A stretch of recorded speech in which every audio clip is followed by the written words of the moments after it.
২৮ বছরেও বাস্তবায়ন হয়নি ঐতিহাসিক পার্বত্য শান্তি চুক্তি। ১৯৯৭ সালের ২ ডিসেম্বর স্বাক্ষরিত এই চুক্তির গুরুত্বপূর্ণ ধারা উপধারা বাস্তবায়ন না হওয়ায় তাই পাহাড়ি জনগোষ্ঠীর মধ্যে বেড়েছে ক্ষোভ ও হতাশা। অভিযোগ করলেন বর্তমান অন্তর্বর্তীকালীন সরকারেরও দৃশ্যমান কোনো পদক্ষেপ নেই। তমাল দাস লিটনের প্রতিবেদন জানাচ্ছেন আফরিন পপি। পাহাড়ের বিভিন্ন জাতিগোষ্ঠীর অধিকার বাস্তবায়নে ২৮ বছর আগে হয়েছিল ঐতিহাসিক পার্বত্য শান্তি চুক্তি, কিন্তু দীর্ঘ সময় অতিবাহিত হলেও ঝুলে আছে তাদের অধিকার ও নিরাপত্তায় নেওয়া পদক্ষেপ। তার মধ্যে ভূমি কমিশন, সাংবিধানিক স্বীকৃতি ও অমীমাংসিত ধারা বাস্তবায়ন না হওয়াকে চুক্তির প্রধান বাধা বলে মনে করেন পাহাড়ের জনগোষ্ঠী।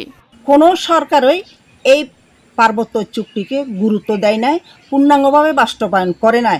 না করাতে চুক্তি বাস্তবায়ন না হওয়াতে আমাদের জনমনে কিন্তু অনেক দুঃখ দুর্দশা, আমাদের বিভিন্নভাবে হয়রানি করা হয়। যদি পার্বত্য চুক্তি যদি বাস্তবায়ন হতো তাহলে আমাদের একটা ওই যে আশার আলো দেখতাম। মৌলিক বিষয়গুলো আসলে বাস্তবায়িত হয় নাই, সেজন্য আসলে আমরা যথেষ্ট হতাশ।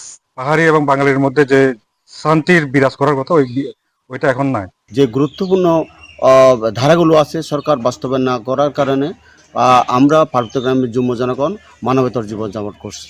আঞ্চলিক দলগুলোর অভিযোগ, ভূমি কমিশন সক্রিয় না হওয়া এবং বাস্তবায়নযোগ্য ধারা অগ্রগতি না পাওয়াই চুক্তির বড় ব্যর্থতা।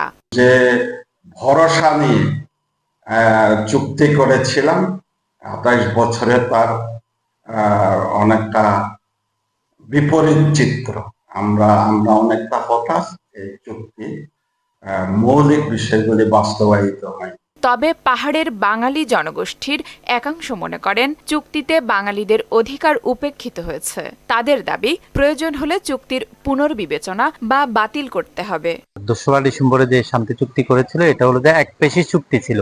এটা হলো যে একটা জাতিগোষ্ঠীকে উনি ডেভেলপ করার জন্য করেছেন, কিন্তু বাঙালিদেরকে এখানে তৃতীয় শ্রেণীর নাগরিক হিসেবে পরিণত করেছেন। আগামী নির্বাচনে যে দলই ক্ষমতায় আসুক চুক্তি বাস্তবায়নকে অগ্রাধিকার দেবে এমন প্রত্যাশা পাহাড়িদের। আফরিন পপি, মোহনা সংবাদ।